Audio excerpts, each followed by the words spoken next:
एकदम पूरी तरह से ध्यान से सुनिएगा। सबको जय मसीह की। जय मसीह।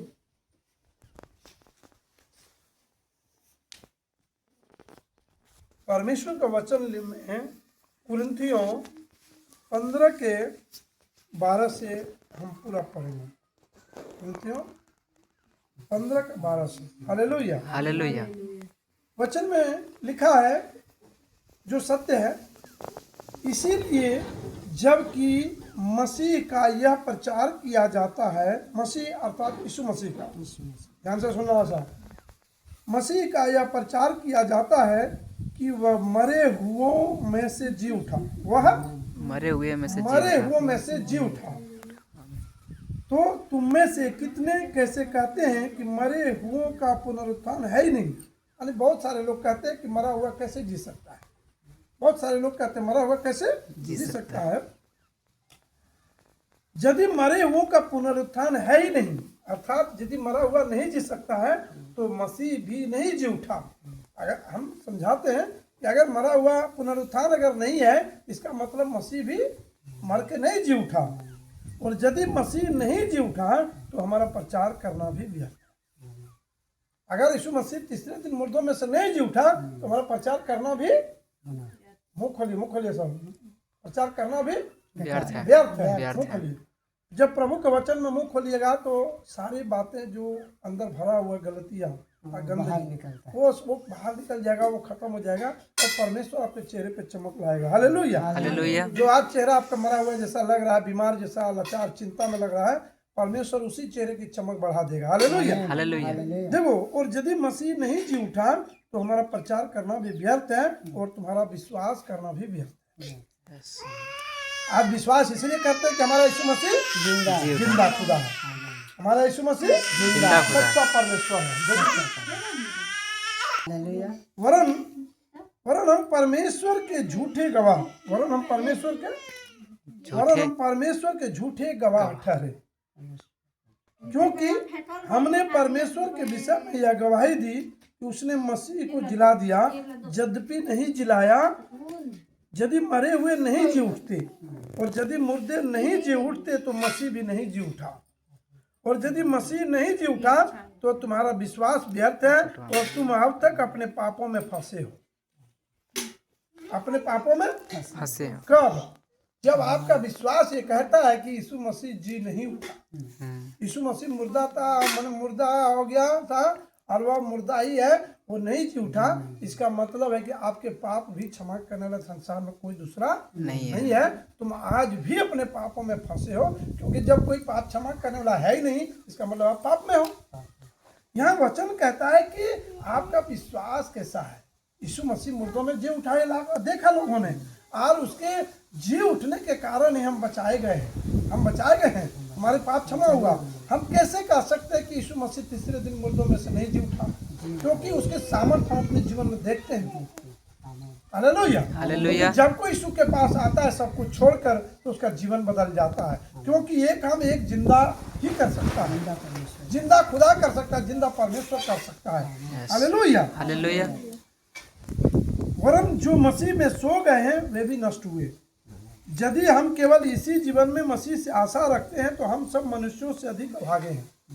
सुनो, यदि हम यीशु मसीह से केवल इसी जीवन में, यानी केवल मनुष्य जीवन में ही आशा रखते हैं कि यही मनुष्य जीवन में प्रभु हमको केवल अच्छा खाना पीना दे दे, हमको अच्छा जीवन कर दे, हमारे रोग चंगा कर दे, हमारा भला हो जाए, हमको गाड़ी मिल जाए, हमको बंगला मिल जाए, हमारा घर बन जाए, हमारा रोग ठीक हो जाए, तो अगर हम खाली इसी जीवन की लालसा करते हैं तो हम कहते हैं कि हम मनुष्य अभागे हैं। क्या है? अभागे। क्योंकि इस जीवन के बाद भी एक जीवन है, इस जीवन के बाद भी एक जीवन है, वो अनंत जीवन है। कौन सा जीवन है? अनंत जीवन। वो अनंत जीवन है। Hallelujah hallelujah. इस जीवन के बाद भी एक जीवन है और वो अनंत जीवन है। Hallelujah hallelujah. परंतु सचमुच मसीह मुर्दों में से जी उठा है। Hallelujah hallelujah. जोर से ताली बजा दीजिए। परंतु सचमुच मसीह अर्थात यीशु मसीह मुर्दों में से जी उठा और जो सो गए हैं उनमें वह पहला फल हुआ। यानी जितना भी इंसान धरती पे मरा था उनमें वह पहला फल है कि यीशु मसीह हमारा पहली बार मुर्दों में से जी उठा। Hallelujah, hallelujah. मुर्दों में से जी उठा। क्योंकि जब मनुष्य के द्वारा मृत्यु आई तो मनुष्य के द्वारा ही मरे हुओं का पुनरुत्थान भी हुआ। हालेलुया। कैसे? आदम, जैसे आदम में सब मरते हैं वैसे ही मसीह में सब जिलाए जाएंगे। आदम क्यों मरा? पाप किया इसलिए मरा। यीशु मसीह क्यों जिया? क्योंकि वो हमारे पापों को क्षमा के लिए वो मारा गया और मारे जाने के बाद तीसरे दिन वो जी उठा। इसका मतलब हमारे जो आदम ने पाप करने के कारण वो मर गया और हम सब भी मर रहे थे तो हम आदम के साथ मर गए, लेकिन यीशु मसीह जो तीसरे दिन जी उठा तो हम तीसरे दिन जी उठे। हालेलुया। अरे ताली बजाओ जोर से, जोर से ताली बजाइए। जोर से ताली बजाने से दुष्ट आत्मा शैतान भी भागता है यीशु मसीह के नाम में। हालेलुया। यहाँ क्या कहता है? जैसे आदम में सब मरते हैं वैसे ही मसीह में सब जिलाए जाएंगे। यानी आदम जब मरा तो हम लोग भी समझिए कि आदम ने पाप किया, उसके साथ हम लोग भी मर गए। क्योंकि पाप मृत्यु क्या? पाप की सजा क्या है? मृत्यु। पाप की सजा क्या है? मृत्यु। पाप की सजा क्या है? मृत्यु। मृत्यु है। आदम ने पाप किया, वो पाप दुनिया पे फैल गया। इसीलिए क्या हुआ? आदम के साथ हम लोग भी मर जाते हैं, पाप में गिर जाते हैं, हम लोग नष्ट हो जाते हैं, स्वर्ग का दरवाजा हमारे लिए बंद हो जाता है। लेकिन जब हम जानते हैं कि मेरा यीशु मसीह हमारे पाप को लेकर पृथ्वी जमीन में गड़ा गया, मुर्दों कब्र में गड़ा गया और कब्र में गड़ाने के बाद वो तीसरे दिन जी उठा। इसका मतलब कि आदम में हम मरते हैं और यीशु मसीह के साथ जब जी उठा तो हम भी जी उठे हैं। हालेलुया। हालेलुया। तो हम भी जी उठे। हालेलुया। हालेलुया। परंतु हर एक अपनी अपनी बारी से। पहला फल मसीह, फिर मसीह के आने पर उसके सारे लोग। पहला फल कौन? मसीह। मुर्दों में से कौन जी उठा पहली बार? यीशु मसीह। और फिर मसीह, यीशु मसीह के कारण हम लोग भी जी उठे। हालेलुया। हम लोग भी जी उठे। इसीलिए वो अच्छा बाइबल में कहता है कि हम लोग कभी नहीं मरेंगे। क्या कहता है? कभी नहीं क्या कहता है? हम लोग कभी नहीं मरेंगे। क्यों? मतलब धरती पर भी हमारा जीवन अच्छा होगा और स्वर्ग भी हम जाएंगे। हालेलुया। हालेलुया। प्रभु यीशु मसीह ने ये वायदा किया है कि मैं तुझे अपने साथ रखूंगा सदा सदा के लिए, मैं तुझे कभी नहीं छोड़ूंगा, मैं तुझे कभी नहीं त्यागूंगा। हालेलुया। हालेलुया। इसके बाद अंत होगा। इसके बाद क्या होगा? अंत होगा।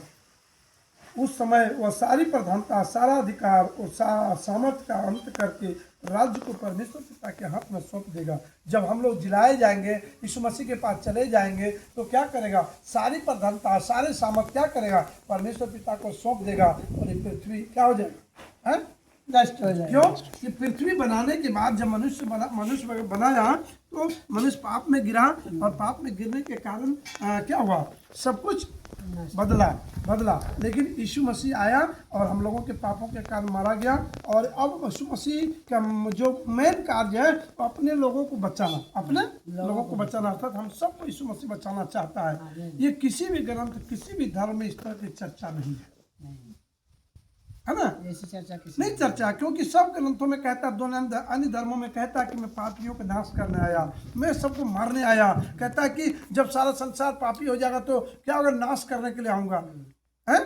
जब पाप बढ़ेगा तब मैं नाश करने के लिए आऊंगा। अरे सब नाश करने की बात करता है, एक यीशु मसीह है जो जीवन की बात करता है। हालेलुया। एक यीशु मसीह ही है जो जीवन की बात करता है। एक यीशु मसीह है जिसके पास जीवन है। एक यीशु मसीह है जो हमें आशा देता है। क्या नाम देता है? आशा। तुम्हारा नाम आशा है। इस आशा का नाम समझते कितना बड़ा महत्व है। आशा जीवन का प्रभु है। यीशु मसीह जब सारी दुनिया अंधकार में पड़ गया, नष्ट होने लगा, तो एक आशा बनकर आया यीशु मसीह। नाम रख लेने से आशा बहुत बड़ा नहीं हो जाता, लेकिन प्रभु यीशु मसीह जीवन की आशा है। अगर प्रभु यीशु मसीह को मानते हो, अपने दिलों में जगह देते हो, तो धरती पर भी जब तक रहोगे और स्वर्ग पे भी तुम पाओगे अपना जीवन आनंद। हालेलुया। हालेलुया। इसलिए मैं कहना चाहता हूँ बहन भाइयों, देखिए, क्योंकि जब तक वह अपने बैरियों को अपने पांव तले ना ले जाए तब तक उसका राज्य करना अवश्य है। प्रभु यीशु मसीह का राज्य करना अवश्य। कब? जब तक अंतिम बेरी, अंतिम दुश्मन कौन है? अंतिम दुश्मन कौन है?